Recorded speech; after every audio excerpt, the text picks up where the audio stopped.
Buenos días, amada iglesia. Dios ha sido en gran manera bueno y hoy le debemos a Él lo que somos, lo que tenemos, porque todo es de Él y por Él y para Él. Amén.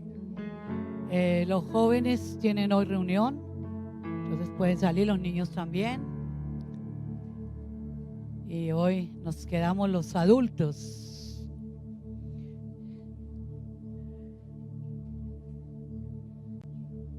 No se les olvida, amada iglesia, que dentro de 8 días hay un solo culto.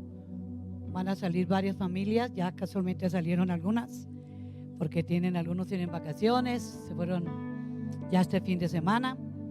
Y esta semana Dios les va a dar oportunidad a algunos también a salir. Entonces el próximo domingo tenemos de 9 a 11 la reunión, una sola reunión. Pero desde el jueves, los que nos quedamos acá en la capital, tendremos un hermoso retiro acá de oración, ayuno. Si usted no puede venir en ayuno por alguna causa, venga a la oración y a escuchar la palabra del Señor. Jueves, viernes, sábado, de 9 a 12. Tendremos el culto el jueves a las 7 de la noche de predicación y a las 3 de la tarde el viernes también de predicación, y el sábado en la mañana. Entonces culminaremos este propósito que algunos van a aprovechar para tener este tiempo de retiro con el Señor. Entonces en la mañana el sábado de 9 a 12 tenemos alabanza y también una preciosa administración de la palabra del Señor, y el domingo una sola reunión, 9 a 12. Vamos a abrir la palabra de Dios en esta hermosa mañana en Apocalipsis, último libro de la Biblia, capítulo 2, verso 8 al verso 11. Una bienvenida en el nombre del Señor Jesús a cada uno de los que hoy el Espíritu Santo quiso congregar en este lugar de convocación, y también para cada persona que a través de esta transmisión nos están viendo o nos verán de pronto más tarde. Creo que Dios tiene un propósito al entregarnos su palabra, y es bendecirnos y hacernos crecer más en el conocimiento de Él. Así que vamos con toda reverencia y fe a leer la palabra. Apocalipsis capítulo 2, verso 8 al verso 11. Y leemos su palabra en el nombre del Dios Padre, Hijo, Espíritu Santo, para bendición de nuestras vidas.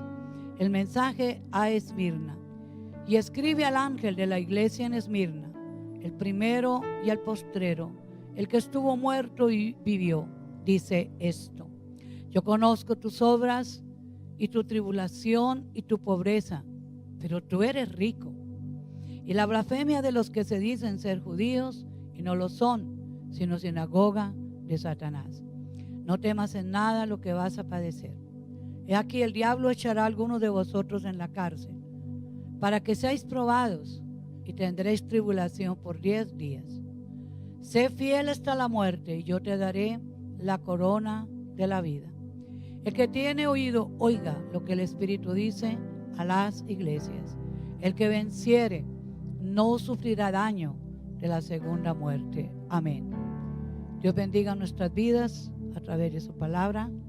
Vamos a pedir al Espíritu Santo que Él nos revele su poderosa palabra y nos dé el poder para obedecerla. Padre celestial, en el nombre de tu amado Hijo Jesucristo, hay un grupo de redimidos congregados en este lugar de convocación con el propósito de venir a traer ofrenda de acción de gracias, ofrenda de gratitud, y presentar nuestros cuerpos como esa ofrenda, como dice tu palabra ya en Romanos 12.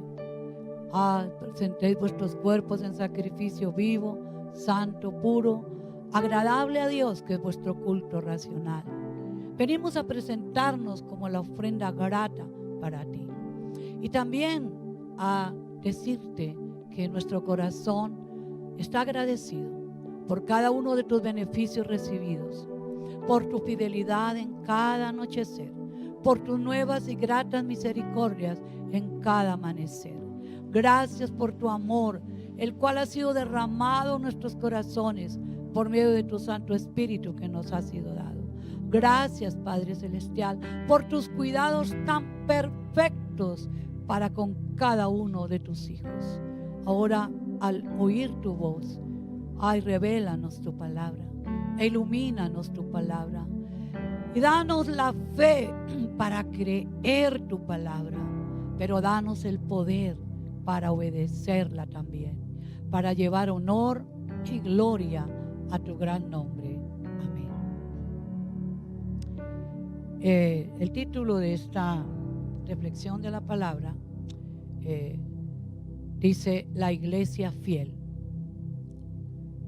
Hemos comenzado una serie de enseñanzas sobre las 7 cartas escritas a las 7 iglesias del Apocalipsis, y hoy tenemos el privilegio de hablar de esta iglesia y mirar cómo el Señor resalta en cada una de las iglesias lo bueno de la iglesia, las cosas buenas que hacía la iglesia, que se deben de hacer, pero que también está observando para corregirles lo que se necesita corregir y lo que se necesita también quitar, y lo que necesitamos también colocar a través de la palabra.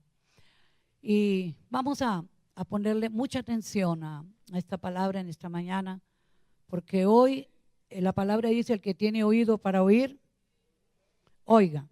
¿Y quién es el que habla? Ahí dice el último versículo: el que tiene oído para oír, oiga lo que el Espíritu dice a las iglesias. Entonces el que está hablando es el Espíritu Santo de Dios. Y espero de todo corazón que salgamos hoy con una mente renovada, con una nueva perspectiva, lo que realmente nos lleva la pasión por el Señor y el amar al Señor con todo nuestro corazón. Una virtud que veo que Él resalta de esta iglesia es la fidelidad. Por eso la iglesia fiel. Esmirna, la iglesia fiel.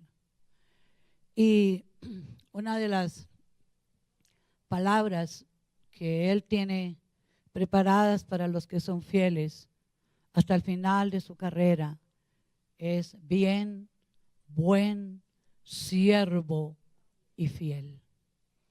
Escucha, no le dice otra cosa, no tiene otro calificativo.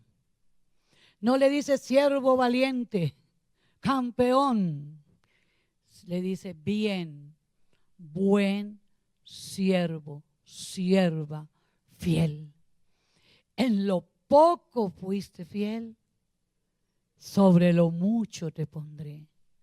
Entra y disfruta del gozo de tu Señor, de la presencia que trae, ¿cierto? De esa presencia que nos trae el verdadero gozo y la verdadera satisfacción. Así que la carta del Señor Jesús a la iglesia en Esmirna le dice a Juan: escribe al ángel, el pastor de la iglesia en Esmirna. Bueno, vamos a mirar un poquito cómo era esta ciudad de Esmirna. Y comenzaremos con el significado del nombre Esmirna: es amarga. Recuerdo cuando yo estaba haciendo instituto que, no sé, unos pastores le colocaron a su última niña, casualmente, le colocaron Esmirna. Y cuando yo miré el significado dije: oye, ellos no miraron el significado de Esmirna, pues que es amarga, amargura.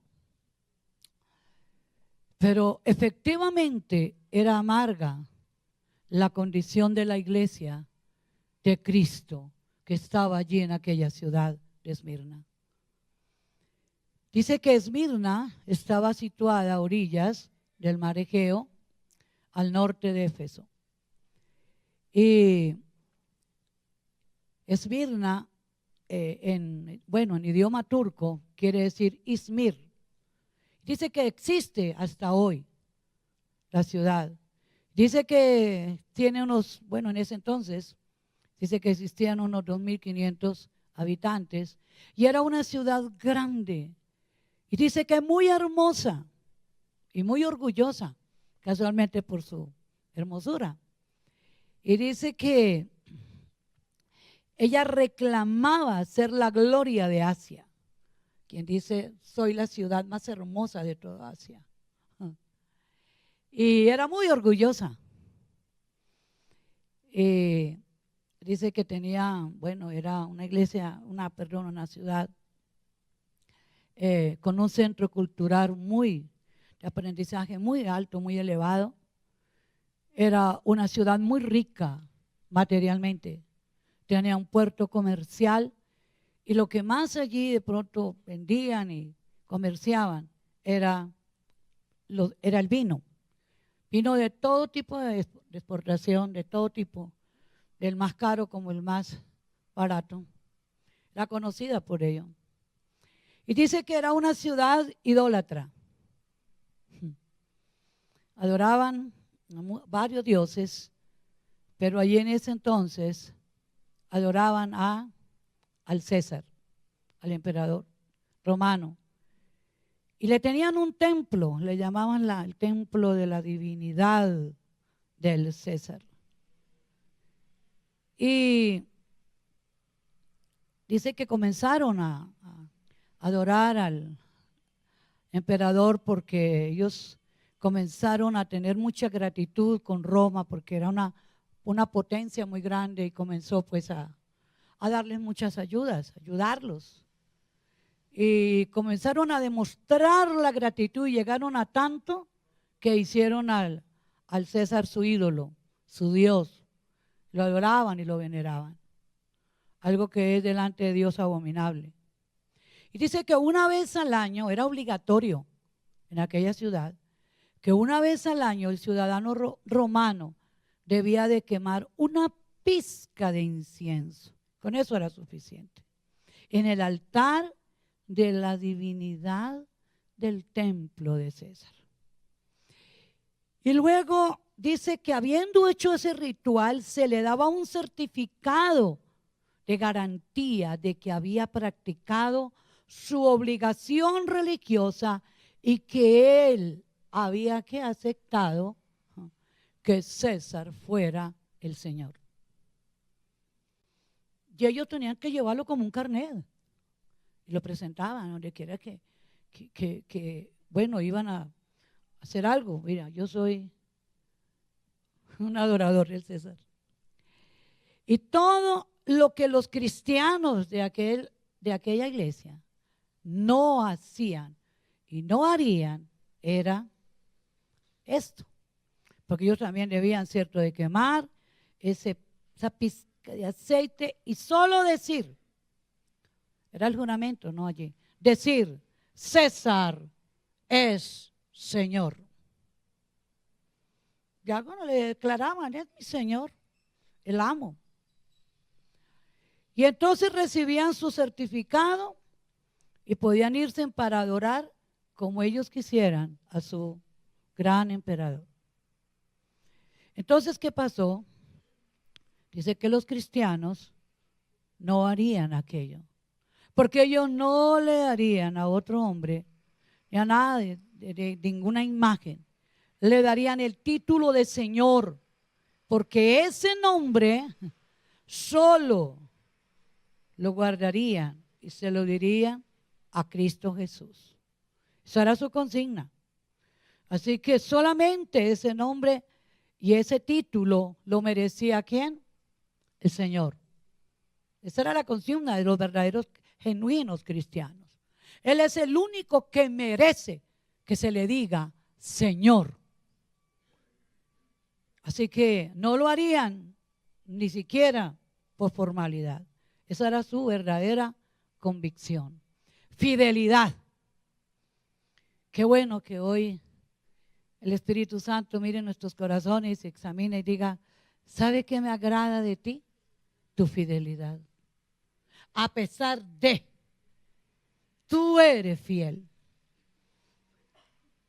fiel a esas convicciones de la palabra, fiel, sin importar la crítica, sin importar la situación que nos rodee, pero he tomado una decisión, ser fiel a mi Señor. Y esta ciudad dice que se destacó por su fuerte persecución y oposición a los cristianos.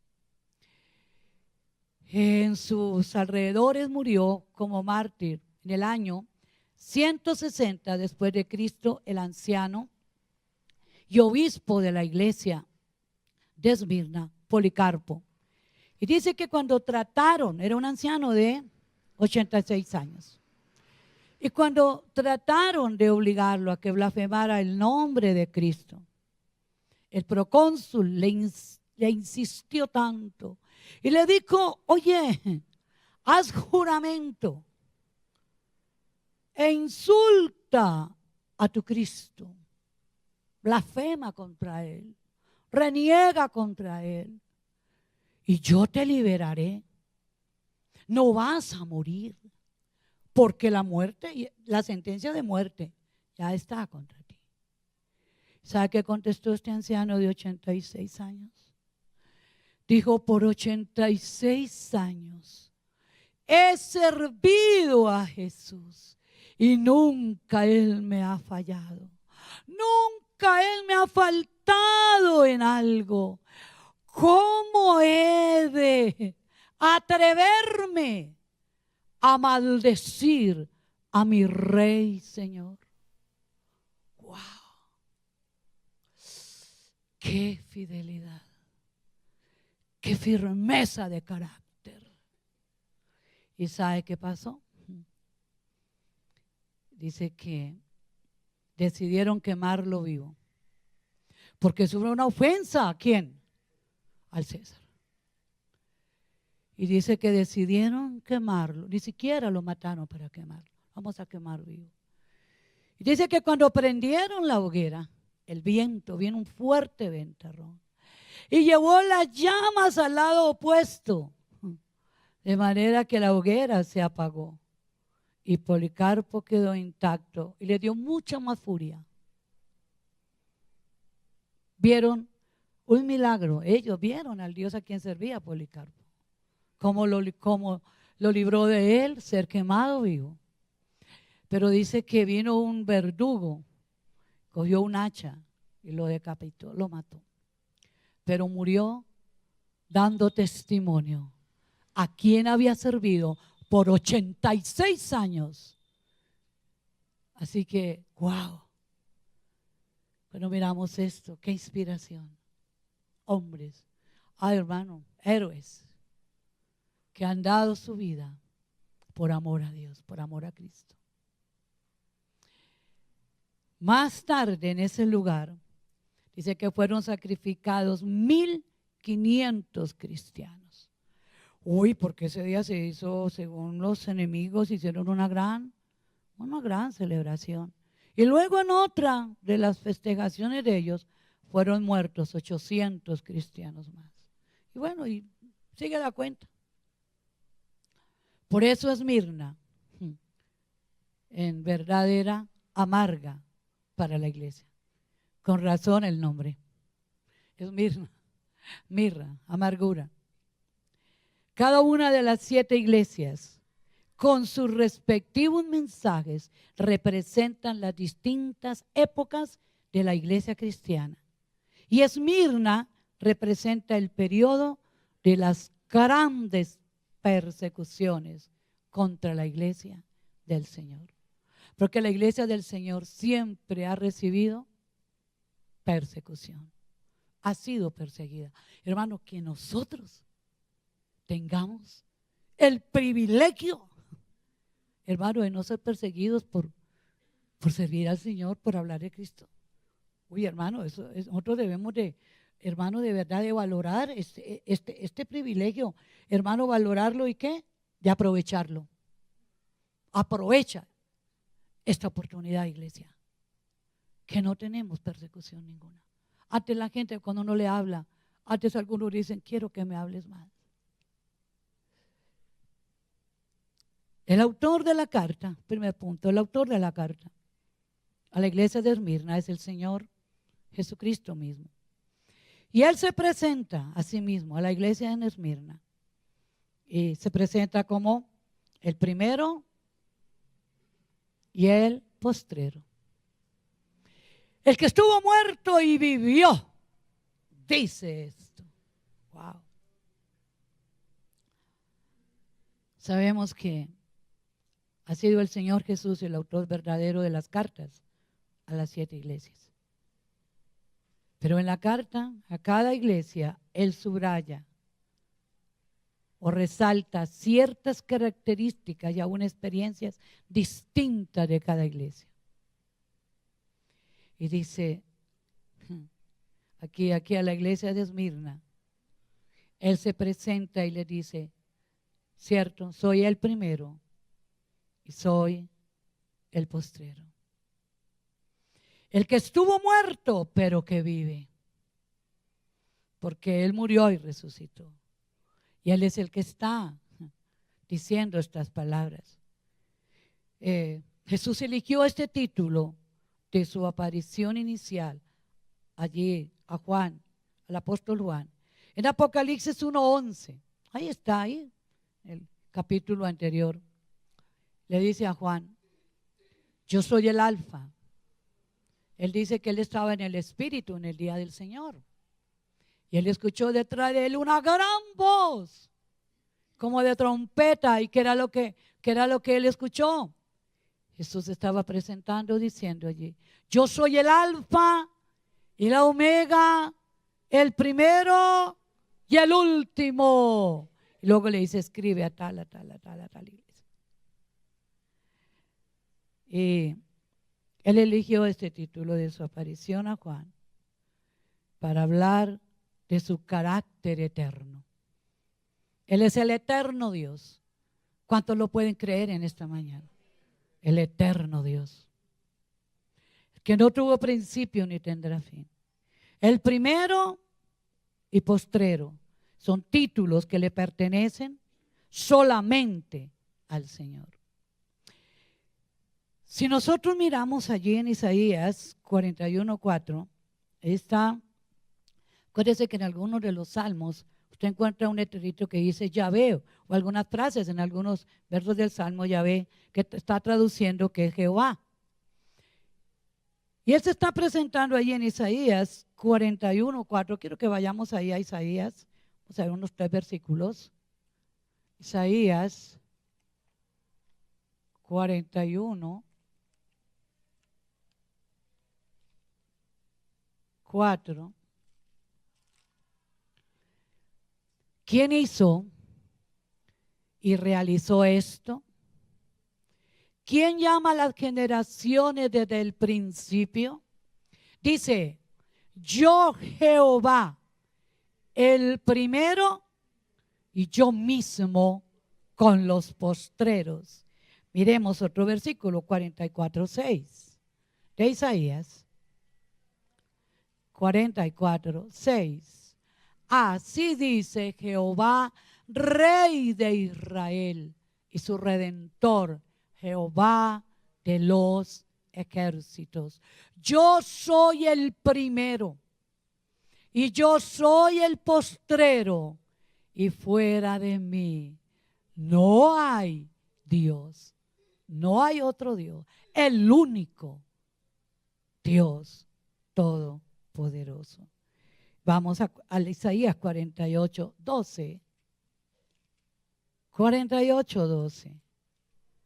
Dice así, Él se está presentando y dice, óyeme Jacob, y tú Israel, a quien llamé, yo mismo, yo el primero, y yo también el postrero.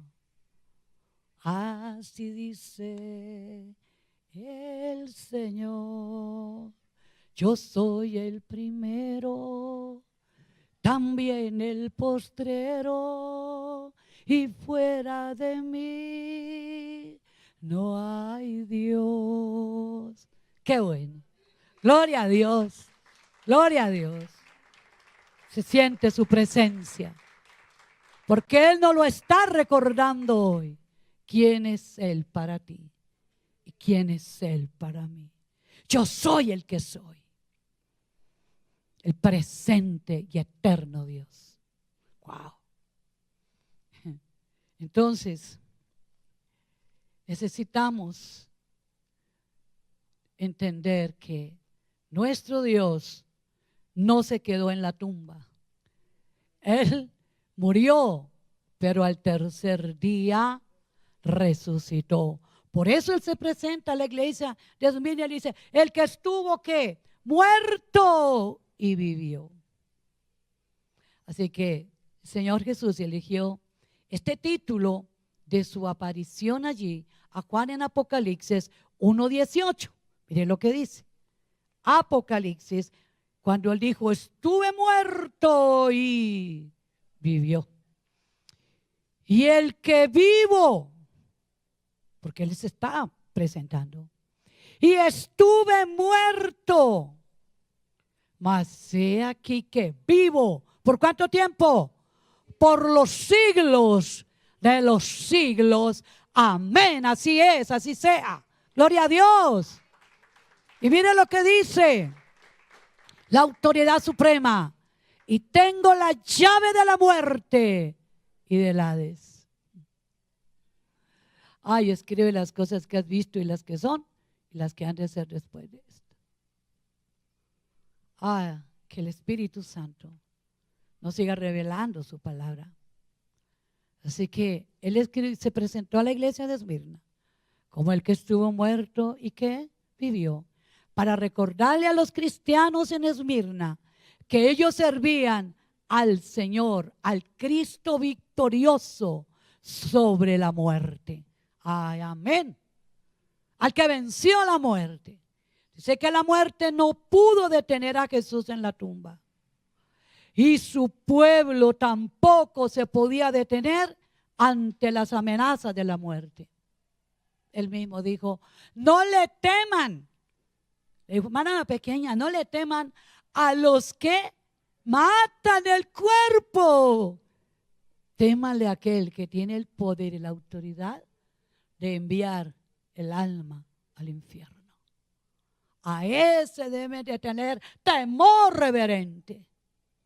Hermano, cuando matan el cuerpo es pasar de muerte a vida. Por eso el apóstol Pablo dijo, para mí el vivir es Cristo y el morir es ganancia. Si me matan, me hacen un favor. ¿Más rápido que? Ay, me envían allá a la presencia del Señor. Ay, tampoco. La asociación con la muerte, la victoria, final de resurrección, está presente en esta carta a Esmirna. Dice que el nombre Esmirna viene de la mirra, un perfume de olor dulce utilizado para embalsamar los cuerpos de los muertos. Recordemos que uno de los regalos que los Reyes Magos le llevaron al niño Jesús cuando fueron a verlo fue mirra. ¿Qué simbolizaba? Su pasión y muerte, él iba a sufrir. Era un regalo profético. Y miramos segundo punto, las características de la iglesia que resaltó Jesús de Esmirna. Características de la iglesia de Esmirna. Lo que Jesús conoce acerca de los cristianos en Esmirna. Y dice allí en el versículo 9, yo conozco tus obras y tu tribulación y tu pobreza, pero tú eres rico. Y la blasfemia de los que se dicen ser judíos, no lo son, sino sinagoga de Satanás. Yo conozco tus obras. El Dios omnisciente, que todo lo sabe, que todo lo conoce, que todo lo ve, que todo lo escudriña. Ahí en el Salmo 139 dice, oh Jehová, tú me has examinado y conocido. Has conocido mi sentarme y mi levantarme. Has escudriñado mi andar y mi reposo, y todos mis caminos te son conocidos. Dice, pues aún no está la palabra en mi lengua, ya que, oh Jehová, tú la sabes toda. Detrás y delante me rodeaste y sobre mí pusiste tu mano. Tal conocimiento es demasiado maravilloso para mí. Alto es, no lo puedo comprender. ¿A dónde me iré de tu espíritu? ¿A dónde huiré de tu presencia? Si subiere a los cielos, pues allí estás tú. Si tomare las alas del alba y habitar en el extremo del mar, aún allí me guiará tu mano y me asirá tu diestra. Oye, si hiciéreme, estaba ya en el Seol, aún allí tú estás. Estás en todas partes. Si dijere, ciertamente las tinieblas me van a ocultar, me van a encubrir. Oye, la noche resplandece para ti como el día. Lo mismo te son las tinieblas que la luz, porque tú formaste mis entrañas, tú me hiciste en el vientre de mi madre. Te alabaré porque formidables y maravillosas son tus obras. Oh, bien que en oculto fui formado y entretejido en lo más profundo de la tierra.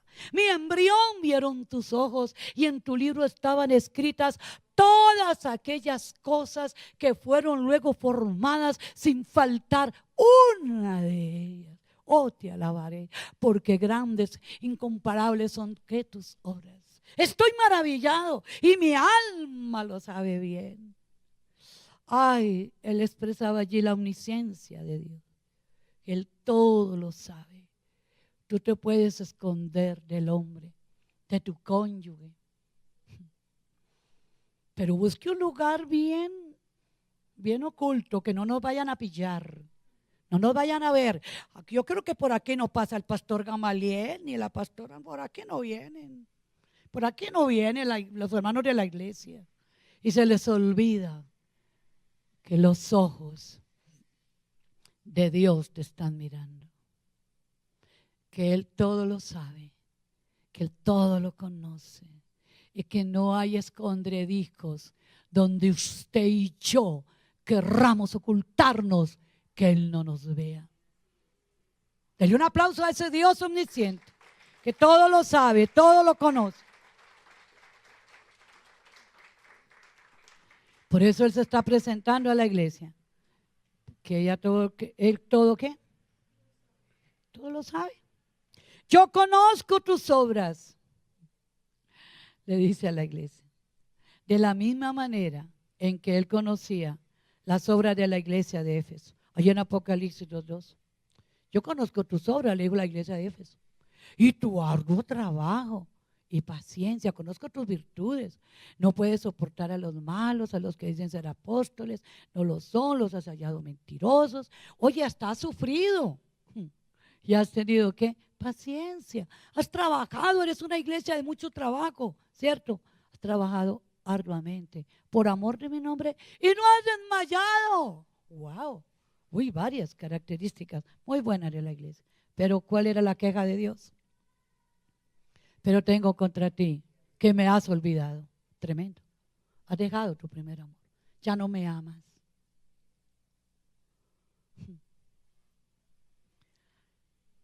Entonces él dice, yo conozco, yo sé de tu trabajo, yo sé de tu esfuerzo, pero sabes, tengo una queja contra ti y es que me has olvidado, has dejado de amarme.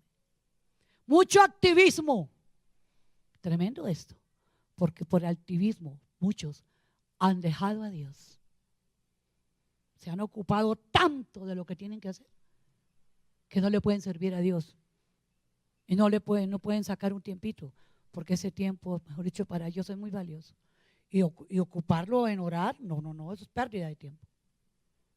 Tenga cuidado, porque quiero decirte que la iglesia de Éfeso, Dios la quitó, desapareció, porque Él les dijo, recuerda, por tanto, ¿de dónde comenzaste a qué? A caer y arrepiéntete. ¿Qué hizo? No se arrepintió. Y él quitó el candelero, Dios la quitó. Así que no existe. Cuando Dios dice algo, hay que prestarle ¿qué? Préstele atención a la voz de Dios. Porque cuando Dios habla, Él habla ¿para qué? Ay, hermano, ¿para qué habla Dios? Para hacer lo que Él habla. Él no habla por, hermano, como por nosotros, como por recocha. No, no, no. Él habla con autoridad y se cumple lo que Él dice. Entonces Él le dice, yo conozco, le dice a esta iglesia, Él le dijo, conozco tus obras, tu tribulación, tu pobreza, pero ¿sabe qué? Resalta algo, pero tú eres rico. Y ellos no, ¿cómo así que nosotros ricos? Lo que tenemos es mucha necesidad. La blasfemia de los que se dicen ser judíos, verdaderos judíos, pero no lo son. ¿Sabe cómo los trató Él? Señor Jesús, sinagoga de Satanás, adoradores, porque se habían dejado ¿qué? Influenciar por el paganismo y la idolatría de Esmirna, y estaban también adorando ¿a quién? Al César. Así que esto nos habla de ¿qué? ¿Qué nos habla todo esto de las características que el Señor Jesús resaltó de la iglesia de Esmirna? Nos habla de la riqueza de espíritu que había en aquella iglesia. Amor por Dios, fe en Él, fidelidad y paciencia. Amor, fe, fidelidad y paciencia. Virtudes sobresalientes que el Señor Jesús vio en aquella iglesia. Esa iglesia era pobre materialmente, no porque los miembros de aquella iglesia fueran negligentes, cierto, fueran holgazanes, eran pobres porque durante las persecuciones fueron confiscados sus bienes, se los quitaron. Y dice que fueron despedidos de sus trabajos por causa de ser cristianos. Así que de los cristianos primitivos que pasaron y aún pasan por esta situación de persecución, hay un verso allí en Hebreos 10:34 que dice: el despojo de vuestros bienes sufristeis con gozo, sabiendo que tenéis en vosotros una mayor perdurable herencia en los cielos. No se deprimieron ni les dio pena moral, porque les confiscaron los bienes, les quitaron todo, los sacaron del trabajo. ¿Y ahora qué vamos a hacer? Dice, ¿cómo lo recibieron? Con gozo, porque ellos sabían que tenían una herencia perdurable. ¿Dónde? Esa era la verdadera herencia. Esa no nos la puede robar nadie. Por eso Él dijo, hagan tesoros, ¿dónde? Donde el ladrón no mina, no hurta. Hagan esos tesoros allá, que esos sí son perdurables. Los de aquí, hermanos, son pasajeros. Pero aún estos cristianos, dice que con toda esta situación de pobreza y tribulación, era una iglesia que permanecía fiel a Cristo y a su palabra. ¿Y sabe qué hacían? Y aún practicaban las buenas obras. No se les endureció el corazón. Dice que en los postreros tiempos el amor de muchos se enfriará y ya no hay misericordia por nadie que vean con una necesidad. Que hagan como me tocó a mí, que sufran igual, porque es que lo que tengo eso me costó. Mire, sudor, trasnocho y bueno, cuántas cosas. Pero esta iglesia mantenían ¿qué? El amor ferviente por Dios. Ay, qué bueno. Yo pido que el Espíritu Santo hoy, por su misericordia, traiga revelación de su palabra, traiga iluminación y nos haga hoy ¿qué? Sensibles a su voz, a su palabra. Y que podamos decir, wow, qué ejemplo que nos da esta iglesia. Y de cómo el Señor Jesús observa todas las cosas, lo que Jesús piensa de la iglesia de Esmirna. Él dice, yo conozco. ¿Sabe que en medio de este tipo de aflicción es fácil pensar que Dios nos ha olvidado? Claro, es fácil, que somos humanos. sino más cuando pasamos por ahí una media tribulación. Un día le dije a alguien, no, pues las aflicciones del apóstol Pablo quedaron en pañales para lo que usted está sufriendo. No, pues sí, porque hoy cualquier cosita nos desanima. Cualquier cosita nos echa para atrás. Ya no vuelvo. Ay, que Dios no me responda como yo quiero. Pues que Dios ya no me ama. Eso es hasta mentira eso es lo que dicen allá, lo que predican. Que Dios nos ayude. Ay, hermano, la palabra dice que Dios, Él ve que Él sabe todo lo que pasa en tu vida y en mi vida.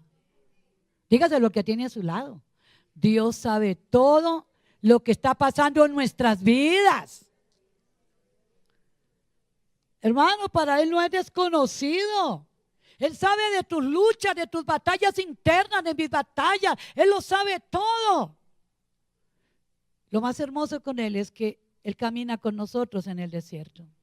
Él está con nosotros. Él dice, yo estoy contigo, yo no te dejaré y no te desampararé. Así que Dios no nos ha olvidado ni nos olvidará.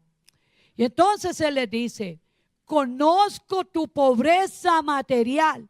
Pero ¿qué le dice? Pero ¿sabes? Ay, tengo que decirles algo. Que ustedes de pronto no se han dado cuenta. Ustedes son muy ricos. Wow, ¿cómo?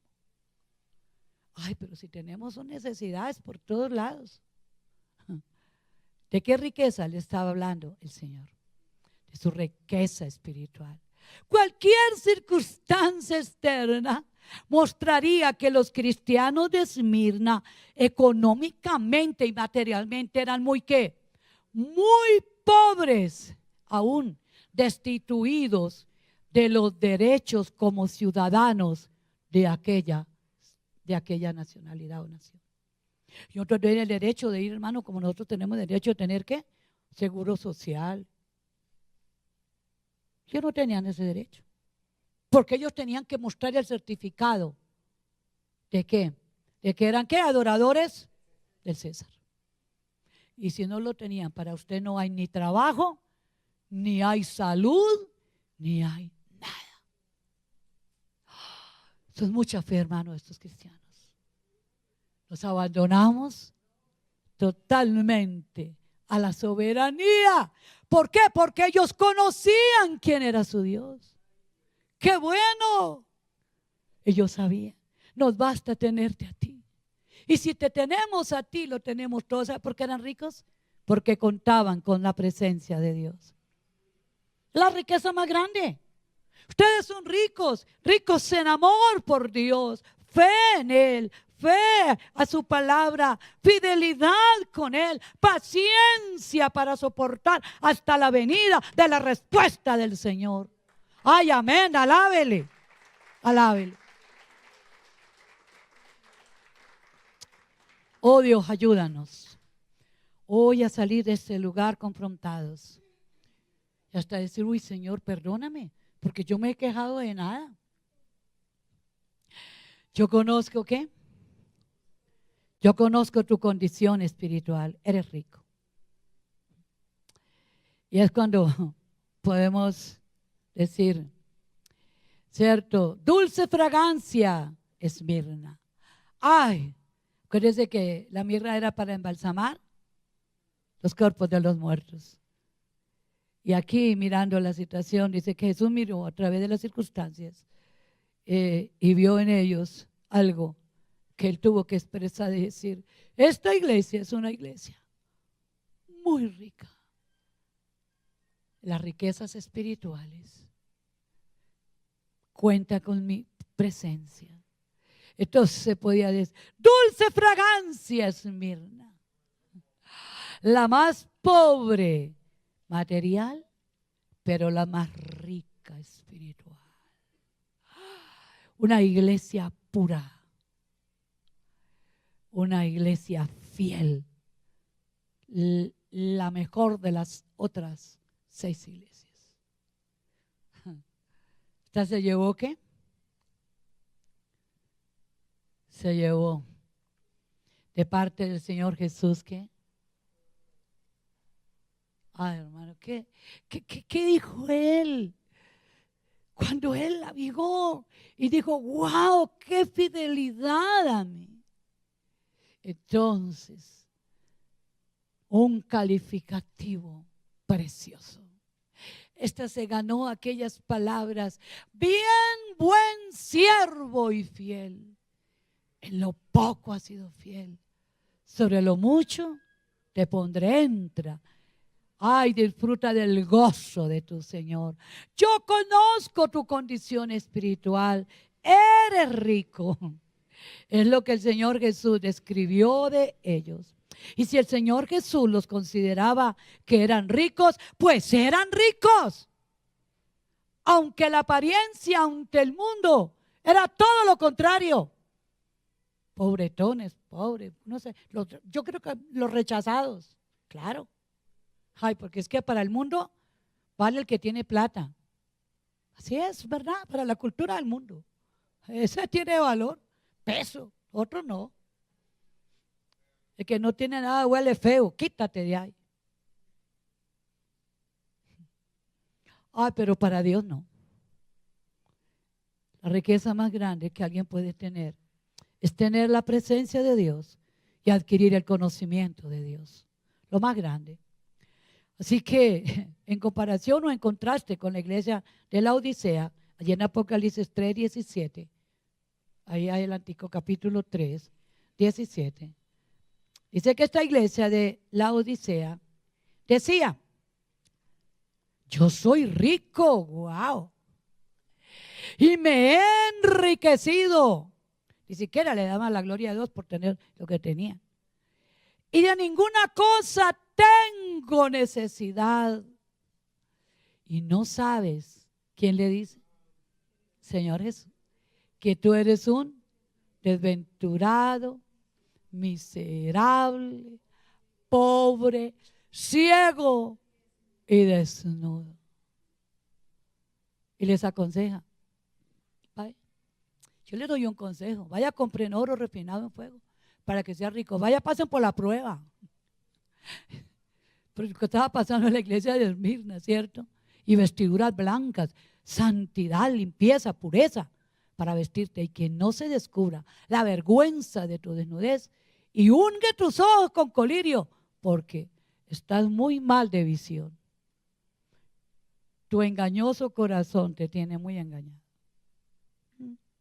Contraste con la iglesia de Esmirna. ¿Qué tenía la iglesia de la Odisea? Mucha riqueza. Muy ricos materialmente. Pero espiritualmente, ¿qué? Muy pobres. Yo no sé, hermano, qué concepto tendrá Dios de nosotros. Porque ese es el que vale. No el que tienes tú, no el que tienen los que nos conocen. Porque ellos pueden tener un concepto por la apariencia que nosotros mostramos. Pero hay uno que tiene el real concepto. ¿Será que cuando Él mira nuestra vida dice: wow, eres rica, eres rico en conocimiento, me conoces, sabes quién soy yo, y tienes la mejor riqueza, cuentas con mi presencia? Dele un aplauso a Él en esta mañana. Gloria a Dios.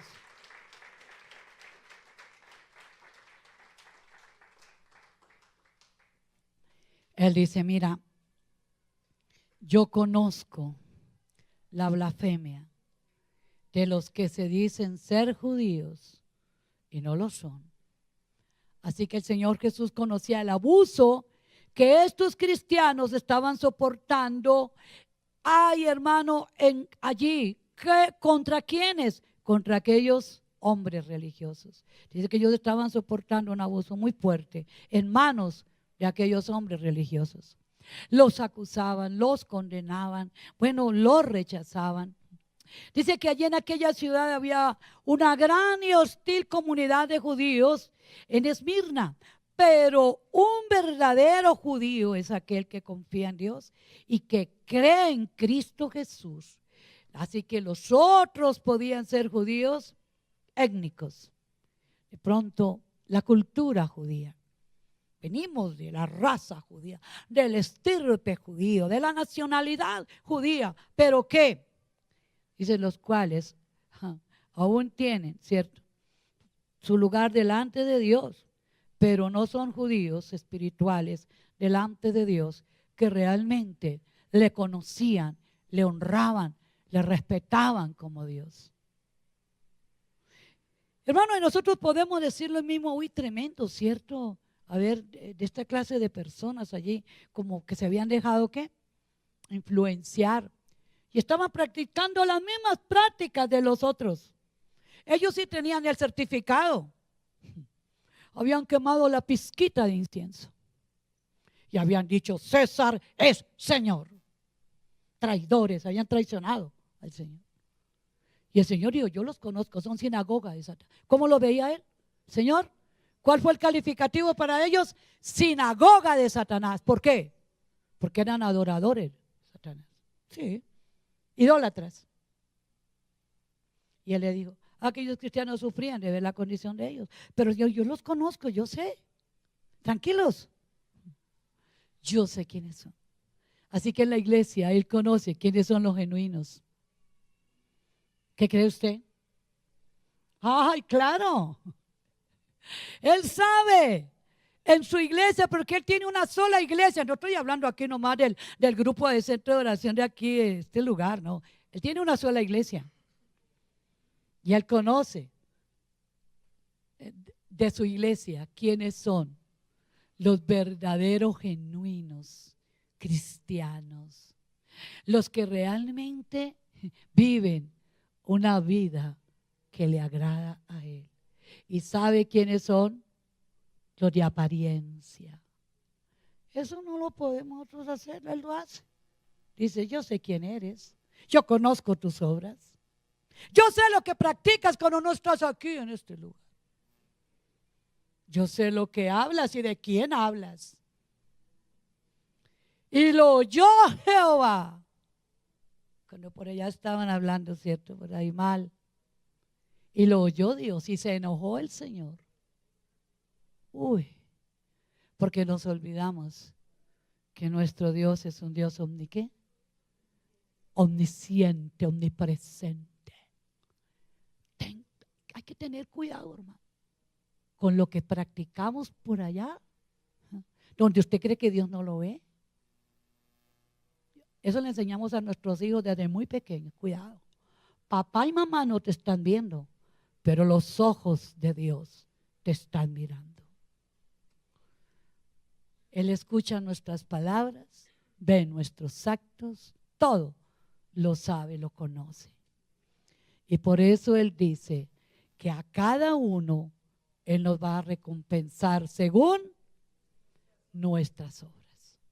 Que el Espíritu nos revele esta verdad. Ahora, tercer punto y terminamos.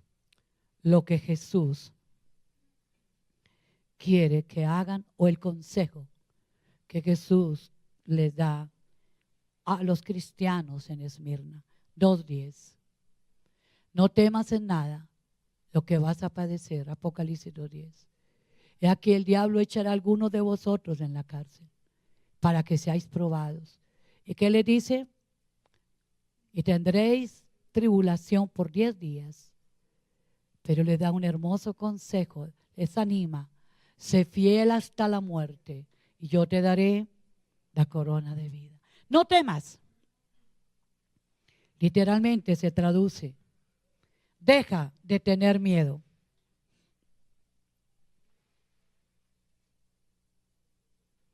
Esa es la palabra del Señor hoy aquí. Deja de tener miedo.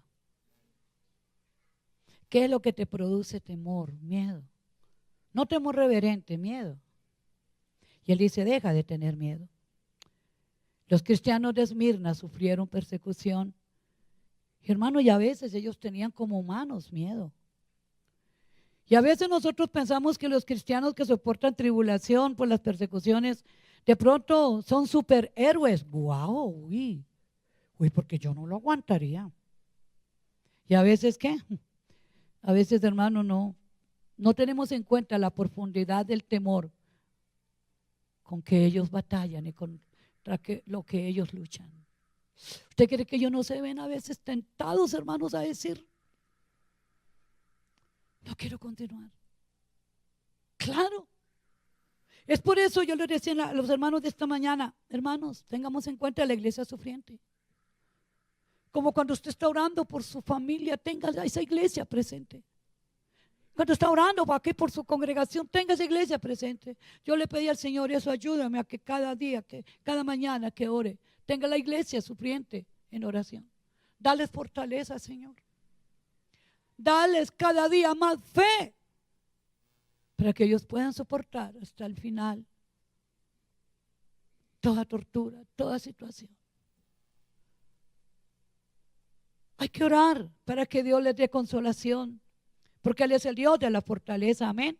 Él no dijo, oye, yo les voy a quitar la aflicción. Él dijo, en el mundo tendréis que, pero confíen, yo vencí al mundo con sus aflicciones y ustedes también van a vencer.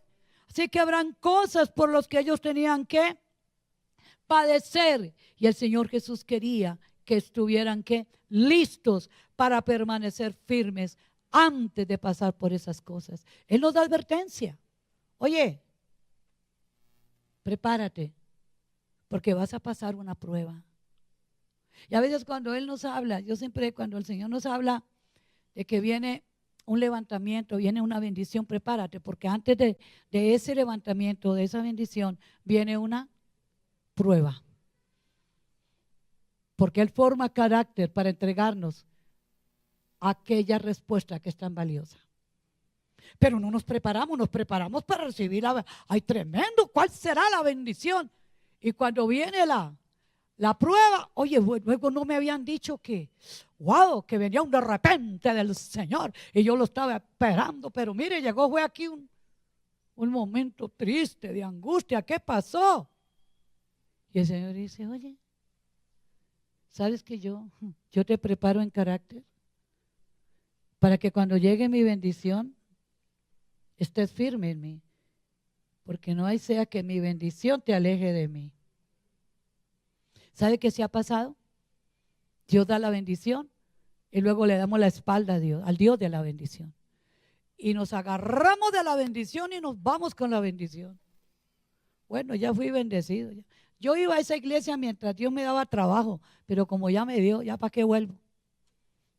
Ya recibí lo que quería. Tremendo esto. Dios nos ayude a permanecer fieles. Hermano, si Él nos quiere responder, amén. Si Él no nos quiere responder por lo que estamos pidiendo, amén, Él sigue siendo Dios. Y yo sigo siendo, ¿qué? Fiel.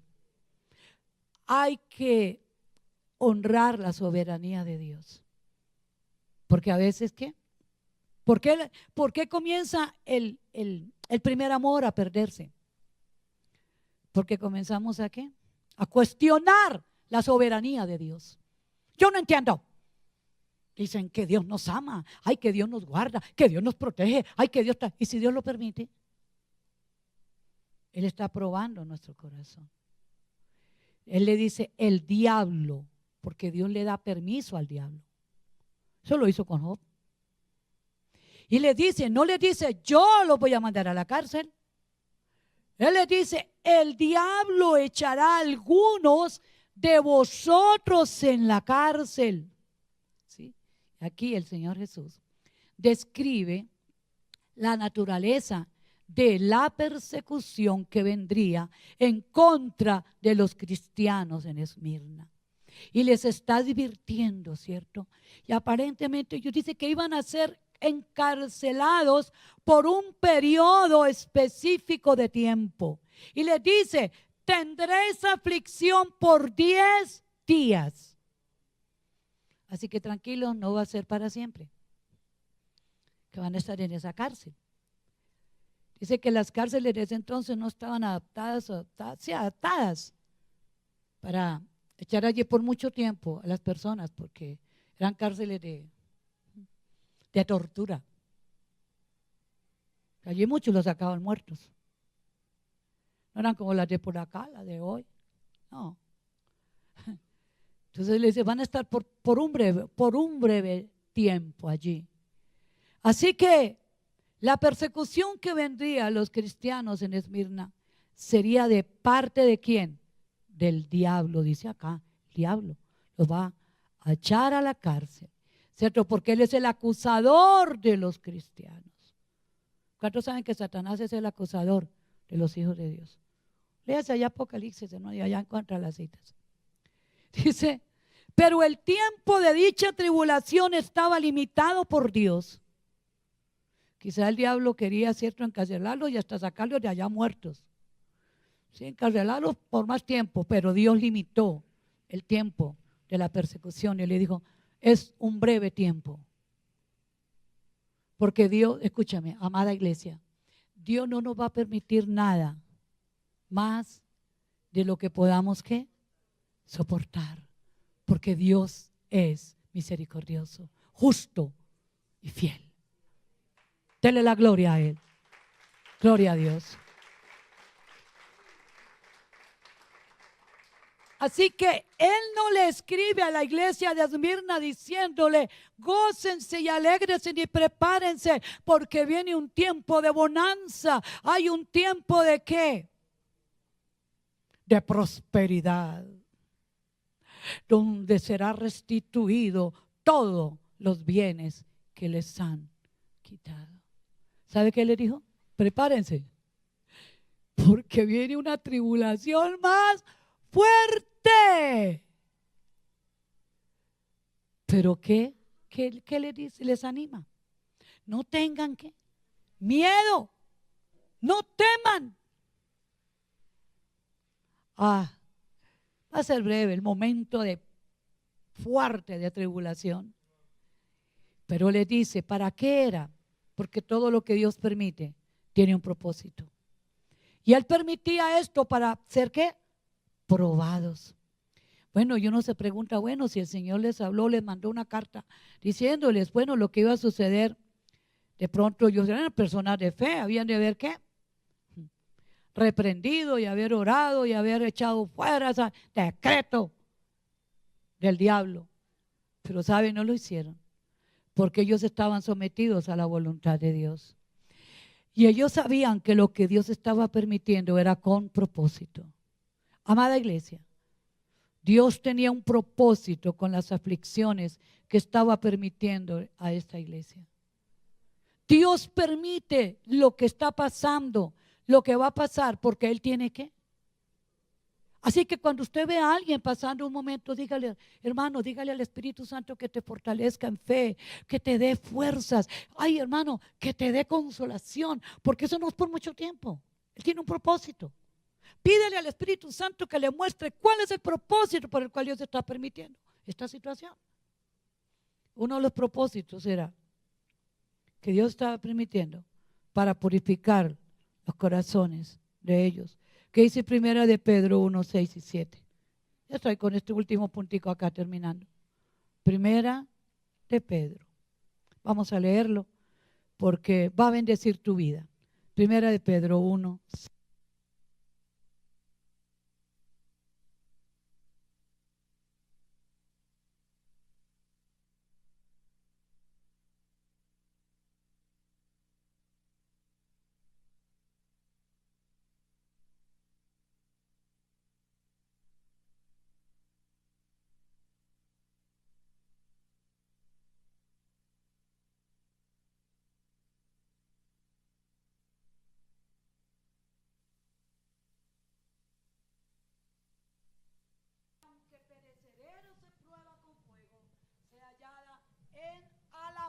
¿Y qué más? Gloria y honra cuando sea manifestado Jesucristo, a quien amáis sin haberle visto, en quien creyendo, aunque ahora no lo veáis, os alegráis con gozo inefable y glorioso, obteniendo el fin de vuestra fe. ¿Cuál es el fin de la fe? De nuestra fe, que es la salvación de vuestras almas. Llévate esta palabra, porque nos va a servir para nosotros y para animar a otros. Eso es lo que hace la palabra. Él permite la aflicción, ¿para qué? Purificarnos. Porque si el oro y la plata, que son perecederos, tienen que pasar por el fuego para quitar, ¿cierto? Todo el oropel, para que brille y salga genuino. ¿Cuánto más? Dice que eso es perecedero, pero que nuestra alma es, ¿qué? Eterna. Bueno, para que seamos verdaderos testigos de Cristo. Romanos 8, 17 al 18. Ay, porque a veces, hermano, cierto, nos ponemos como un poco molestos porque Dios está permitiendo lo que está permitiendo, no, y no entendemos que Él dice que a los que amamos a Dios, todas las cosas obran para bien. Romanos 8, ¿qué le dije? Y 18. Y si hijos también herederos, herederos de Dios y coherederos con Cristo, si es que padecemos juntamente con Él, para que juntamente con Él, ¿cuál es la promesa? Seamos glorificados, pues tengo por cierto, por verdadero, que las aflicciones del tiempo presente no son comparables con la gloria venidera que en nosotros ha de manifestarse. ¡Wow! Eso es para alegrarnos. Gracias, Señor. Dele un aplauso a Él, porque Él tiene propósitos muy, hermano, claros para nosotros cuando Él permite el sufrimiento, para que seamos también, tercer punto, para hacernos, escúcheme bien, crecer en carácter como Cristo.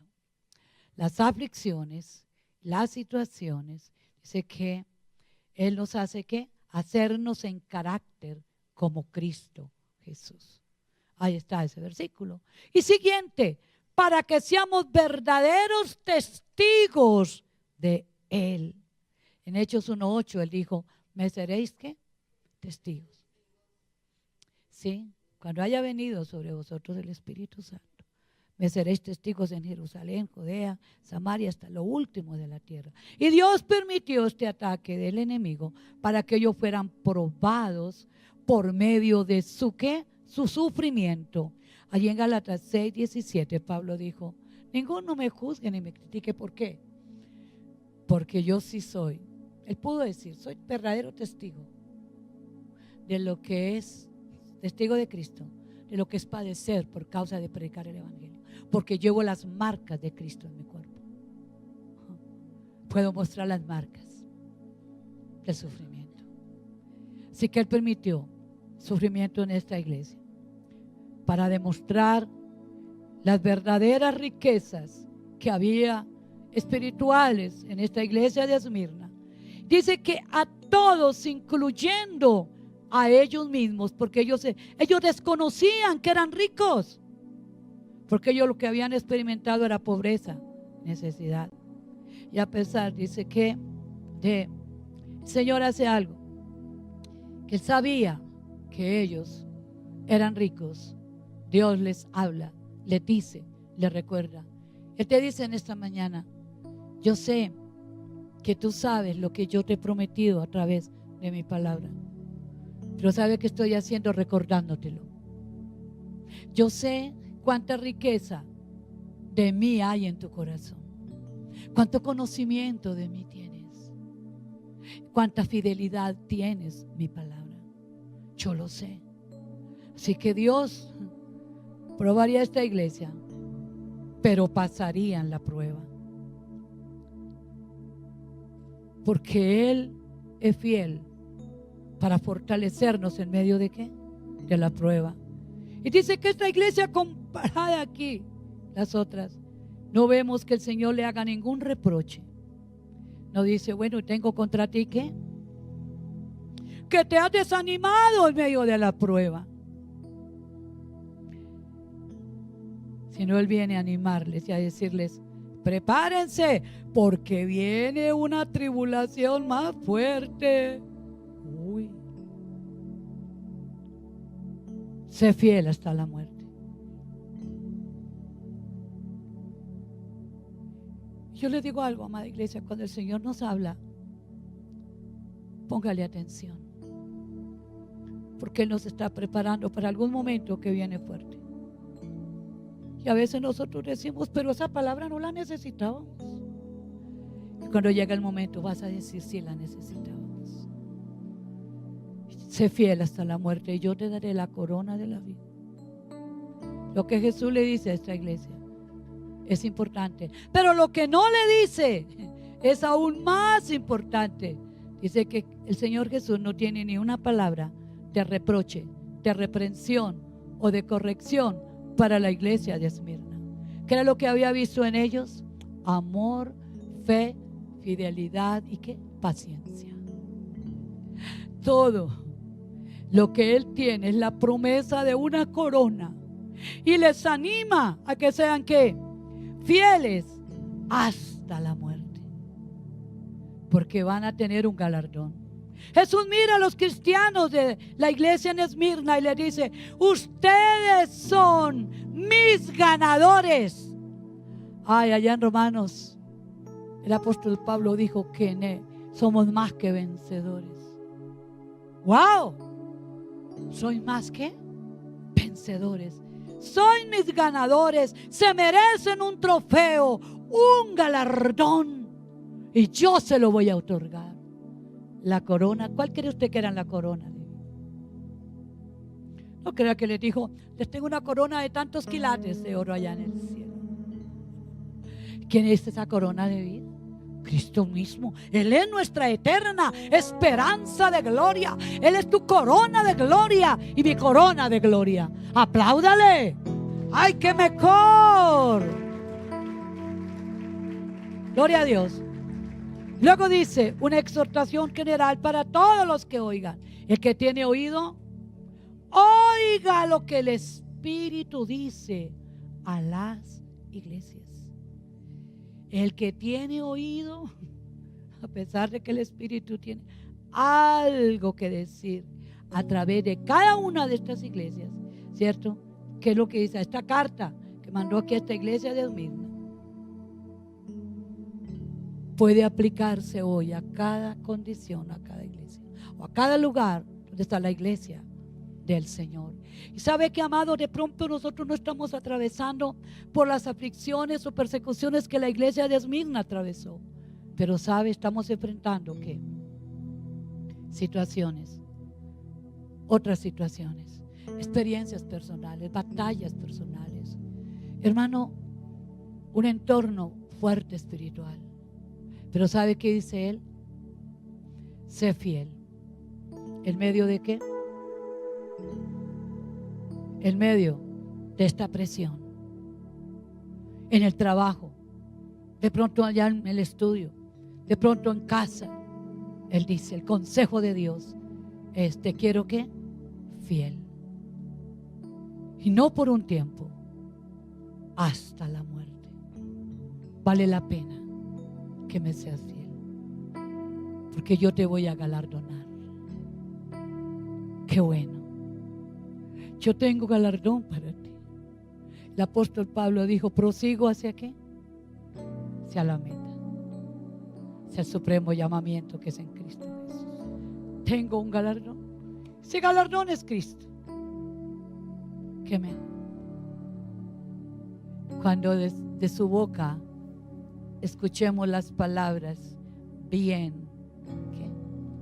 Bien, buen siervo y fiel. La iglesia fiel. Ay, hermano, qué hermoso que el Señor tuviera este calificativo de esta iglesia. Wow. Una iglesia fiel.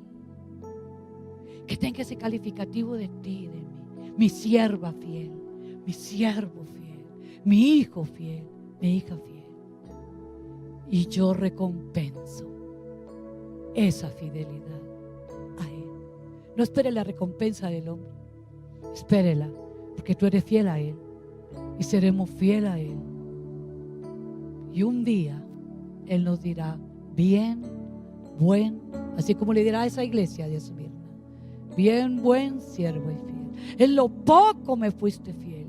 Entra ahora y disfruta del gozo de la presencia de tu Señor. ¡Alábele! ¡Qué gran privilegio y galardón!